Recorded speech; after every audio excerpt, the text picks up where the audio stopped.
welcome back to my read-along of A Tale of Stars and Shadow. Today we're up to chapter 35. I've been hanging out for this one. Let's get into it. Alrighty. Talon found her way to the viewing balcony on the eastern side of the stadium, where Ravanier and several of his other captains were gathered. The Falcon stood apart from them, talking quietly with the overall commander of the protective flight, Flight Leader Iceflight. Talon had only spoken to the flight leader once, but they saw each other every week at Ravenier's captains' meetings. She'd taken one look at the lack of feeling in those grey eyes and the supercilious smile on his face when he greeted her, and decided she didn't like him any more than he apparently liked her. He hadn't deigned to speak to her since that first introduction. She'd returned the favour. The viewing balcony jutted out slightly over the field, but was well behind the game's boundary lines, the grass a good 10-foot drop below. It gleamed a deep emerald in the afternoon sun.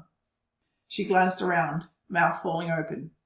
Thousands of people were filling into the stands, both winged folk and human. The skies above were a riot of colour, and those winged folk not seated hovered in the afternoon thermals. Their conversation filled the air with noise. It was like nothing she'd ever seen before. Before she could properly take it all in, Ravanier came over, thankfully leaving Iceflight behind. "Your men are ready?" She nodded. "I hope I don't need to remind you." Before he could finish, his words were drowned out by a roar from the crowd. On the tails of the roar came a series of trumpet blasts. 8 falcons appeared in the air above, spiralling down onto the field. The eastern half of the stadium greeted them with a massive cheer. Azralan's team, wearing the teal and scarlet of the Wingguard. The wolves walked out onto the field next, back straight, heads up. The humans leapt to their feet, roaring at the top of their lungs, even louder than the winged folk. The wolves looked up, startled at the acclamation. The western stadium vibrated with the force of the crowd's fervour. The winged folk came to their feet in competition, musical voices lifted in song and cheers, and the sound sent the blood racing through Talon's veins. She wished desperately that she was playing. The cacophony of screams, cheers, whistles, singing and stamping feet came to a reluctant end as Ravanier lifted into the air and raised a hand for silence. The 2 teams gathered in the centre of the field while he formally went over the rules of the game. They listened carefully, then moved apart. Halun and Tiercelin moved towards the southern goal where Azralan's team would be trying to score, and Corin and Zamril moved towards the northern goal. 3 of Azralan's team flew over to the side of the field, lining up just under the viewing balcony where Talon stood, to await substitution into the game, and the other 5 moved into their positions. A rustling murmur ran through those on the balcony with Talon. Princes Azralan and Mithranar were arriving in the viewing balcony immediately adjacent. Several falcons, their protective guard, stood arrayed behind them. Neither looked at Talon as they sat beside their mother. Prince Kuan already sat on the other side of the balcony, apart from his family. He sprawled in a wide chair, wings resting on either side of him. As Talon watched, he looked up and shared a laugh with one of his female companions. She wasn't sure he'd even noticed the wolves walking out. The ball was brought out and placed in the centre of the field. The cheering started again, slow, rhythmic chants. Some spectators had brought along white and grey banners with the stylized image of a wolf etched in blue. They unfurled in the afternoon breeze, white, grey and sapphire flickering all along the western stand directly across from her. Talon barely heard the whistle. If she thought the crowd had been loud before, it was nothing compared with the absolute riot of noise that was inspired by the start of the game. Both Theak and his opponent leapt forward, but the falcon was winged and younger. He reached the ball first, picking it up and swooping into the air. Tiercelin lunged for him, but in a practiced move the falcon passed it to his companion, who moved around the wolf, shouldering him hard as he did. Tiercelin half fell, half flew back to the ground. In another second Azralan's team had scored, bringing a roar from the eastern stands. The wolves seemed to take this quick score without concern. They nodded at each other and moved back to the centre point. It was now Theak's ball. Ravanier blew his whistle to begin. The falcons almost scored again after the very first display of winged folk warrior magic Talon had ever seen in Mithranar. A winged man dived at Theak, but he twisted away at the last second, kicking the ball down to Zamril. The thief caught it deftly and kicked it onto Corin. His aim was slightly off, and Corin had to run for it. Before he got there, a swooping falcon made 2 sharp throwing gestures with his right arm. Bright balls of scarlet light, each the size of an apple, flew from his hand and slammed into the grass between Corin and the ball. 2 loud cracks reverberated through the afternoon air at the impact. Corin reared back, throwing one hand up to shield his eyes from the brightness before sliding to a halt. The falcon took advantage of his distraction to scoop the ball up and launch back into the air. Corin reacted quickly. He threw one of his knives, deliberately blunted and edged with wax for the game. It caught his opponent a glancing blow on his wrist. Cursing in pain, the falcon dropped the ball. Corin picked it up and looked for Zamril. The thief, however, had been attacked by one of their other opponents and had to use his sword, the steel of his blade also blunted, to defend himself. Corin turned and tried to run, but didn't get anywhere near the goal before the two falcons dived on him. He crashed to the ground, giving up the ball. It was swiftly relayed back to the other end. This time, Tirslin didn't fire quickly enough to intercept. It looked as if his shoulder was paining him. Halun was there, though.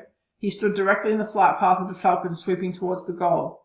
The winged man managed to dodge Halun in time, but it was awkward and the ball flew out of bounds. The umpire whistled and the ball was returned to the game. As the first half progressed, the Falcons scored another 2 goals and were prevented from scoring more by a series of lucky circumstances more than the skill of their opponents. The Wolves didn't even look close to scoring. They tried to implement some of the moves Talon had been teaching them, but the Falcons were too quick, not giving the Wolves any time to think about the best way to proceed, and using their warrior magic to distract the Wolves and keep them from maintaining concentration. Their magic was a critical and unrelenting advantage, particularly since Sabaya hadn't become instinctive to the Wolves yet.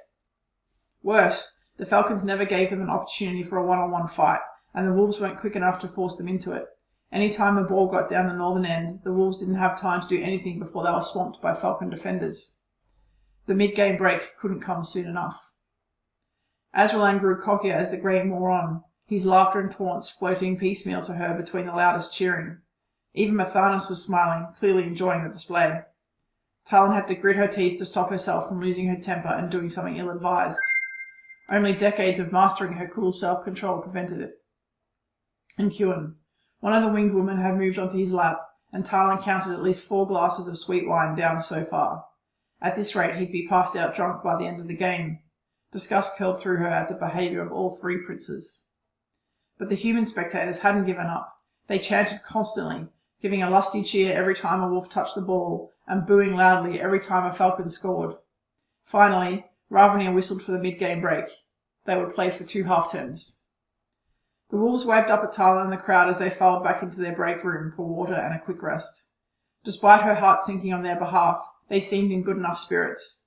Azralan's falcons drifted by directly under her into their room. They didn't look up once.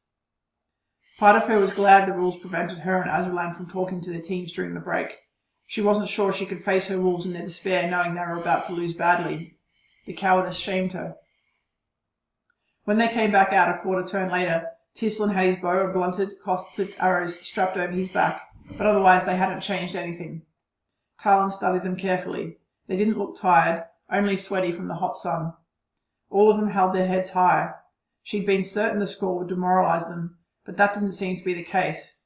They moved towards the centre of the field and lined up in front of Theak. There was a sudden break in the chanting from the opposing crowds. Into the brief silence, a group of spectators in the western stand howled in concert. A wolf's howl. Another took it up, and soon the entire western half of the stadium was breaking out in howls. The wolves glanced at each other. She found, struck. They were focused, determined, seemingly unbothered by either the score or the raucous crowd. Then her gaze moved to the princes opposite her, and she froze. The easy smile Mithranar had been wearing all afternoon was gone. Now his dark eyes were quietly contemplative as the howls echoed around him. The queen looked outright furious. A smile toiled at the edges of Azralan's mouth, while Kuan nuzzled the neck of the woman on his lap. A contempt-filled term used to denigrate the human population of Mithranar was being turned into a cry of strength, and the queen and prince of light didn't like it. A shiver went down her back. Maybe it wasn't such a bad thing that the wolves were about to lose. Ravania whistled and the players moved back into their positions. Theak and his opponent 3 paces back from the ball. The score stood at 3-0. The falcon whistled the start of the half. The howls reached a crescendo. The same thing happened as at the beginning of the game. Theak's opponent was quicker, getting to the ball first. He spread his wings and leapt into the air. Then, suddenly, the wingman faltered mid-leap. Her eyes swung to Theak. He pulled a rope from around his waist and lassoed his opponent's ankle as he flew upwards. Talon's second yanked fiercely on the rope and the falcon cried out in pain, wings fluttering as he dropped back to the ground. Theak snatched the ball and ran. He had a few seconds before the rest of the falcons, already high in the air, realized what had happened and flew after him. 2 dived at him, and in the second before he was tackled to the ground, he kicked the ball down to Zamril, timing the move perfectly. The thief caught the ball and sprinted for the goal. The 2 falcons who dived on Theak wasted precious seconds untangling themselves from him and each other and getting back to their feet. At the northern end of the field, Azralan's 2 defenders swooped towards Zamril, one of them lifting an arm in preparation to send his crackling warrior magic at the thief. Corrin, nearby and unseen, hurled his knives in quick succession, his hands a blur of movement. The first hit the falcon about to use magic cleanly on the wrist, sending his arm askew and the orange energy burst flying harmlessly off course. The second smacked into the first defender's ribs mid-dive, forcing him to double over, half-winded. 2 more hit the other defender in the exact same place. The hits knocked the falcons just off course. Zamril dodged violently to one side and sprinted through. Seconds later, he scored the Wolves' first goal. The humans leapt to their feet, screaming their joy. Talon simply said, "Stunned." Zamril performed an elaborate bow, and the human crowd began chanting his name. Corrin collected his knives and the ball returned to the centre. The falcons started with the ball following the Wolves' score. Theak's opponent threw it straight up in the air to a falcon who was too high for Theak to lasso. The falcon winged swiftly towards the goal. Tiercelin dropped out of the sky, angling towards him. Another moved to fly up and intercept Tiercelin, but Hulun grabbed him, wrestling him off his feet and dropping him to the ground, where his wings were pinned beneath him and he couldn't get away. Tiercelin intercepted the falcon with the ball. They spiraled towards the ground. At the last moment, the wolf pulled out of the dive in an exquisite display of timing. The other falcon crashed heavily to the ground, dropping the ball. Azralan leapt to his feet, signalling for a timeout. Ravenir caught the gesture and whistled. The prince shouted commands, and the 2 injured falcons limped off, to be replaced with substitutes. Talon barely noticed, instead staring open-mouthed at the wolves. She couldn't quite understand what was happening. After weeks of endless apathy and fear of humiliation, they were fighting back. It was Wolves' ball. Tiercelin started with it down near Azralan's goal. 3 falcons came at him at once, but Hulun planted himself in front of them. One slammed right into him and fell like a stone. The other 2 dodged around, but by then Tiercelin had leapt into the air and was moving upfield with the ball. The falcon's centre rose in front of him, sword drawn. Tiercelin stopped, shrugged, then drew his own sword. The man moved forward to engage, and the moment he did, Tiercelin tapped the ball down to Corrin, who had snuck up behind. Now engaged with Tiercelin, the falcon couldn't follow Corrin, who darted up the field. Tiercelin pushed his opponent back with a series of quick strikes, giving himself enough time to dart to the side and slam a shoulder into one of the 2 falcons who dodged Hulun and were now going after Corrin. The falcon spiraled to the ground, where Theak was ready to pounce, axe swinging. The second got around Tiercelin, who was then left to defend himself from his original opponent. But that left only 1 falcon chasing Corrin and 1 standing between him and the goal. Zamril was waiting closer to the goal, and he and Corrin ran at the final defender together, kicking the ball between them so the falcon wouldn't know which of them would make the ultimate shot on goal, and sprinting fast enough that their pursuer couldn't quite catch up. In vain, the falcon trying to catch them sent bursts of scarlet energy slamming into the ground around their feet and the ball. The violent crackling of energy snapped through the cheering and the roars, but neither Corrin or Zamril let it distract them, focusing entirely on each other and the ball. The falcon defender ahead of them was concentrating so fiercely, arms lifted in preparation to use his own magic, that he didn't see Tiercelin raise his bow and knock an arrow. It flew between the 2 wolves and hit the falcon right at the base of his sternum. The cloth-tipped arrow didn't penetrate skin, but it hit hard and the falcon reeled back, gasping as air whooshed from his lungs. This time it was Corrin who shot the ball neatly through the goal. The score was now 3-2, with still a quarter turn to go in the half. The 2 crowds competed wildly against each other to be the loudest and most effusive. The stadium reverberated with stamping feet and chanting. Talon could barely hear herself think. Azralan was on his feet. A frown creased his handsome features as he spoke emphatically with one of the falcons below the viewing deck. Mithranar's face was dark as a thundercloud, he and his mother murmuring to each other. Huon appeared oblivious to it all. He was still sprawled in his chair, leaning across to speak to the woman beside him, while the one on his lap nuzzled at his neck. The falcons pulled together after Azralan's quick instructions were relayed. They swapped another injured man for a fresh one, but even so the ones left on the field looked to be tiring fast. Sweat poured off them, and their wings hung limply at their sides. If Talon's experience with her energy shield was anything to go by, Their use of magic had likely drained them, not to mention the effort they expended in flight. Both teams spoke together in separate huddles for a few moments before Ravnia called them back to the centre.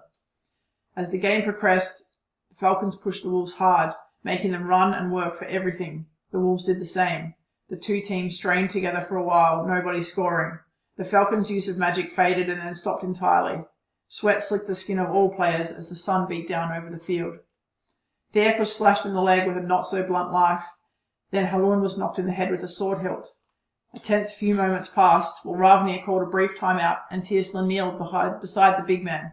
The crowd roared when Halun clambered back to his feet. The Falcons almost scored just after that. Their attacker's throw missed the goal by less than an inch. Then it was the Wolves' ball from the boundary line. Tirslan picked it up and kicked straight out. Theak caught the ball at the same time a Falcon swooped down on him. Talon's chest clenched, but then Theak did the unthinkable. He stepped to the side, body spinning gracefully in a classic Sabai move, avoiding the dive and keeping the ball.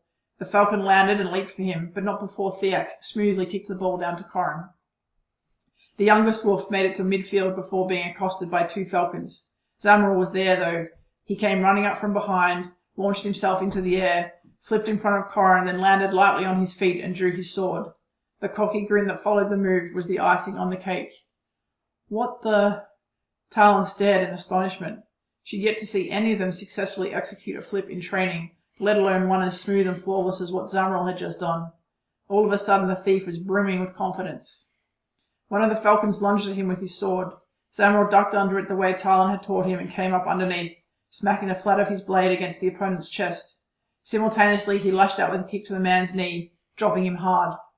Corin took advantage of the distraction. He picked up the ball and in 2 strides launched into another Sabai move, flipping over the whole group and landing on the other side, coming up running.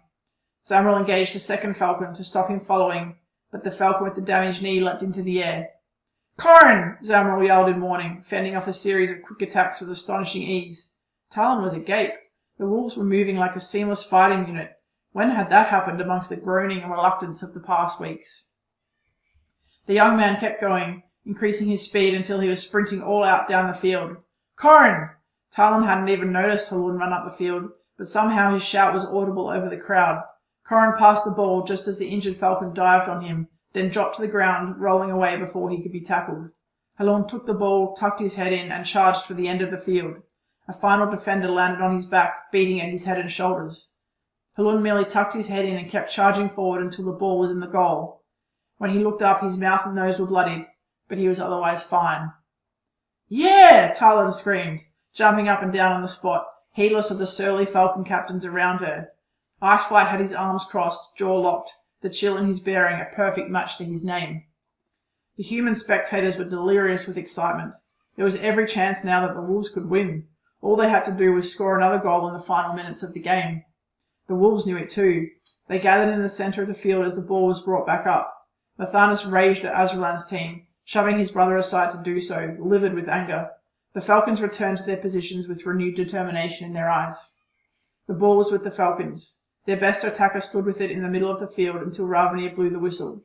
Before the sound had died, he rocketed straight up into the air, Theak's lasso just barely missing his ankle. Once they were up in the air, the 5 players of Azralan's team joined together, forming a flying V-shape with the ball holder protected in the middle. Talon's heart sank. They were in an unbreakable formation. All they needed to do was fly straight for the goals. Halun couldn't touch them, and the 4 players surrounding the ball holder could easily deal with Tirslan. It was a sound strategy. If the Falcons scored now, there would be no time for the Wolves to score before the end of the game. Whoever scored now would win. The human crowd booed at this unfair tactic, but Azralan was back in his seat, wings relaxed, that little smile playing at the corners of his mouth. Mithranar's proud at the railing. Their mother's overt anchor had faded to a cool watchfulness. Halun ran over to Tirslan, taking the winged man's arm and murmuring something in his ear. Tirslan glanced between Halun and the oncoming Falcons and gave him a little nod. Corin's hands dropped to his knives, but they were too far away for him to do anything. He was at the other end of the field. Still, he and Zamrul moved forward, closer to the centre, just in case. Talon's gaze went back to her single-winged wolf. Tirslan's face was set, his hair damp with sweat, bow and arrows hanging loosely down his back. As the Falcon formation approached, he spread his massive grey wings, and leapt into the air. Hope flickered in her. She knew what he was going to try and do. Tierslin climbed quickly to their height, then hung in the afternoon sunlight, facing the falcons down as they flew inexorably towards him. Her fist clenched of her own accord, her heart racing. "Come on, Tierslin," she whispered. "You can do it." Time seemed to slow to a crawl. Then Tierslin held out his arm, palm outwards. As if holding their breath, the whole stadium fell suddenly silent. So quiet you could hear a pin drop.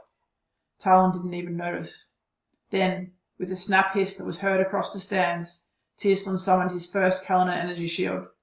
It was a great living shield of silvery grey light, shot through with sparks. He held it there, face twisted with the effort. The falcons were almost too late to avoid it. They veered away, tangling with each other, dropping to the ground. Halun, Corin, and Theak converged on the group, throwing themselves at the falcons so they couldn't leap back into the air. In a grasping, physical, brutal tangle they fought it out, each trying to get the ball. Tierslin hung in the air, panting, clearly too exhausted to do anything more. It was hard to see who had the ball in the scrimmage that followed. One of the falcons had hurt himself in the fall and was out of action. The others fought bitterly with Theak, Halun, and Corin. Talon suddenly realized Zamril wasn't there and looked for him. "Clever," she whispered. The thief had used his brain. Instead of getting involved in the brawl that the other wolves were able to handle, he hung back, out of the way. Sensing his presence in the way only a tightly melded team could, Halun, Theak, and Corin worked at getting the ball out to him. The stadium remained utterly silent, both east and west holding their breath in an absolute paroxysm of anticipation. Then Corin managed to roll his slim body out of the pack, the ball in his hands. Without hesitation, he threw the ball to Zamril. The thief took the catch cleanly, but wavered a moment, his confidence deserting rapidly. Talon hung over the balcony and screamed, "Go, Zamril! I know you can! Go!" Somehow he heard her. He turned on his heel and ran for his life, ball tucked securely in his arms. Now the wolves' superior conditioning began to show. Both teams had been fighting for a turn, but whereas the falcons were exhausted, the wolves had more to give. Zamril sprinted down the field at his top speed, determination etched across his face. The falcons disentangled themselves from the pack, desperately looking to try and chase Zamril down. Theak and Halun eschewed weapons and flung themselves on two of the falcons, using their superior strength and skill to wrestle them to the ground, keeping them pinned there. Corin fought the third, going at him with a sword so quickly the falcon was forced into a flurry of counters. Their swords flashed, and Corin kept up a furious pace, using Sabai, using everything Talon had told him, not giving the falcon a moment to gather himself and leap into flight. Tierslin dropped out of the air, using his falling momentum to slam into one of the two falcons that managed to lift off. The two crashed hard into the ground, then lay there, gasping. Neither looked to have the strength to fight anymore. Just one falcon defender left. The western crowd had started roaring the minute Zamril had moved. The thief poured his heart into the run. Talon was screaming, yelling his name, urging him on. The falcons swooped through the air after him. Talon's breath caught. He was going so fast he would catch Zamril before he reached the goal. The winged spectators were on their feet now too, roaring in unison with the humans, urging Azraelan's falcon on. Talon heard the crowd's warning and glanced up and back. The falcon was taking no chances. He lifted his arm, made a throwing motion. Talon held her breath. A bright blue light flashed, faded, winked out of existence. The falcon's magic was too drained. Making a frustrated gesture, he drew his sword instead, and dove hard and fast at the thief. Zamril dodged at the last minute, rolling on the ground. The sword flashed, slamming into the ground where Zamril's head had just been. The thief rolled lithely to his feet, and the two opponents faced each other. The falcon was armed, and Zamril had his hands full with the ball.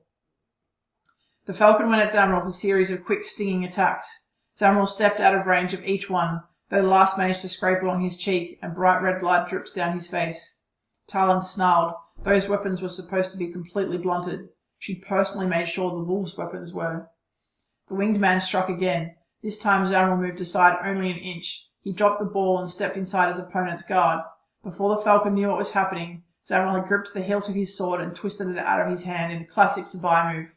Then the next second, Zamril drove his elbow into the man's sternum. The falcon dropped, hunched over, gasping, hand pressed to his chest. Zamril picked up the ball and ran for the goal. The human screamed like nothing Talon had ever heard before. She found herself screaming with them as the ball sailed through the goals, kicked neatly from Zamril's foot. The crowd lost their minds in a cacophony of singing, stamping, and clapping. Zamril looked as if he couldn't believe his eyes. She stared as it slowly sunk in that they'd won the game. A wide grin spread across his face, and he set off at a run back down the field, face alight with excitement. An icy trickle whispered down the back of her neck, tearing her momentarily from her stunned joy. She glanced to her right. Mithranar's dark eyes were on her, something unsettling in the quality of his stare, like he was assessing her, and he didn't like what he found. Whatever it was, she didn't like it.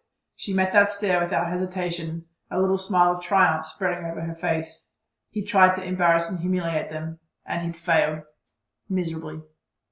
She held his gaze for a moment longer, then dismissed it. As her attention moved away, it fell on Kewin. Surprisingly, he'd been watching the interaction between her and Mithranar, and a little smile of amusement curled at his mouth. He shifted, and it almost looked like he was about to give her a nod, but thought better of it and turned away, dismissing her from his attention.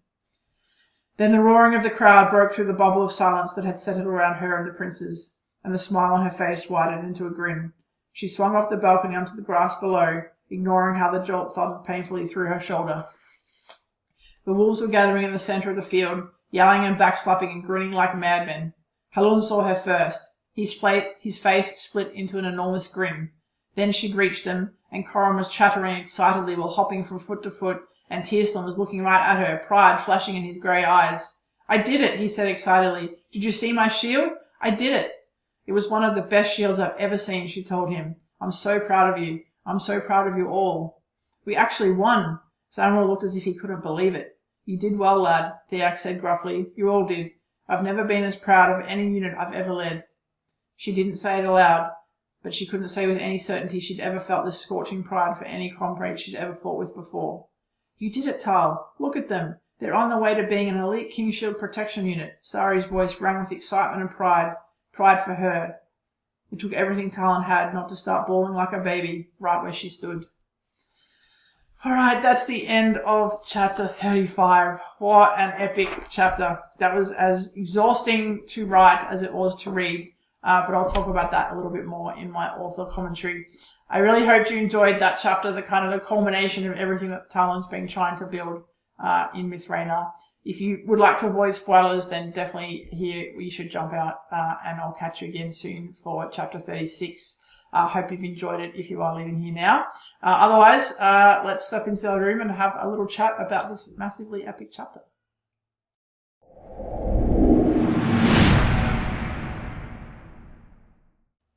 Wow, what a chapter. I hope you had all the feels, because I certainly had all the feels. Definitely when I was writing it, and even now when I reread it for what is probably the 1000th time, once I've actually written a book, there are a lot of stages of editing I go through, largely because I'm a pantser, which means I don't plot anything before I start writing. That does mean a lot of edits, but I really, really enjoy the editing phase. And then it goes to my editor, and then I have 2 rounds of editing and then proofreading. So by the time a book is actually published, I've probably gone through those sentences 20, 30, 40 times. And then I like to reread it, like doing these YouTube read-alongs, and read it again. And every single time this scene absolutely gets me. I absolutely love it. It's such a satisfying conclusion to what has been, for Talon in particular, but also for the Wolves, quite a rugged, rough, heavy journey to get here.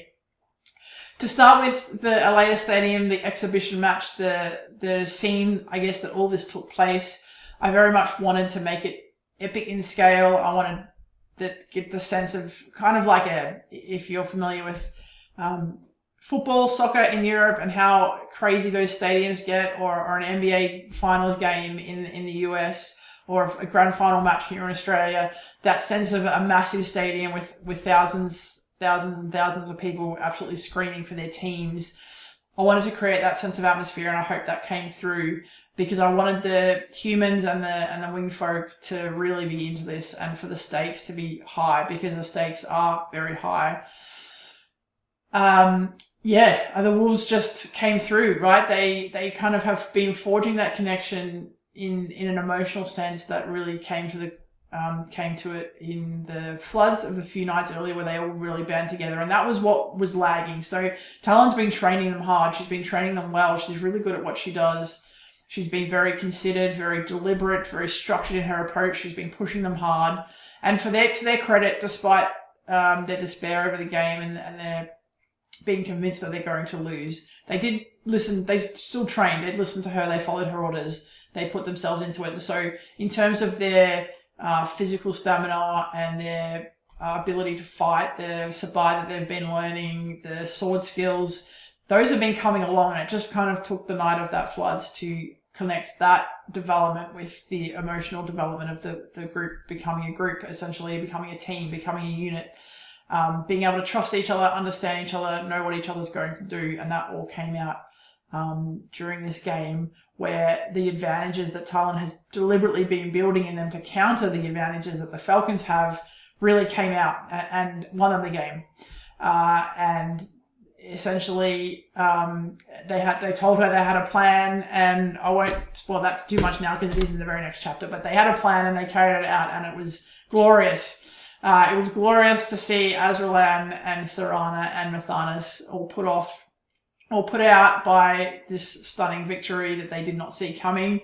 Of course, that has consequences as the book continues. Talon can tell right away that this isn't necessarily all a good thing, not from the perspective of the rulers of Mithranar, the Condor family, but it is still just in this moment an incredibly gratifying thing. It was such an incredible scene to write and polish and tweak and kind of get to where it is now. I loved it. I hope you loved it too.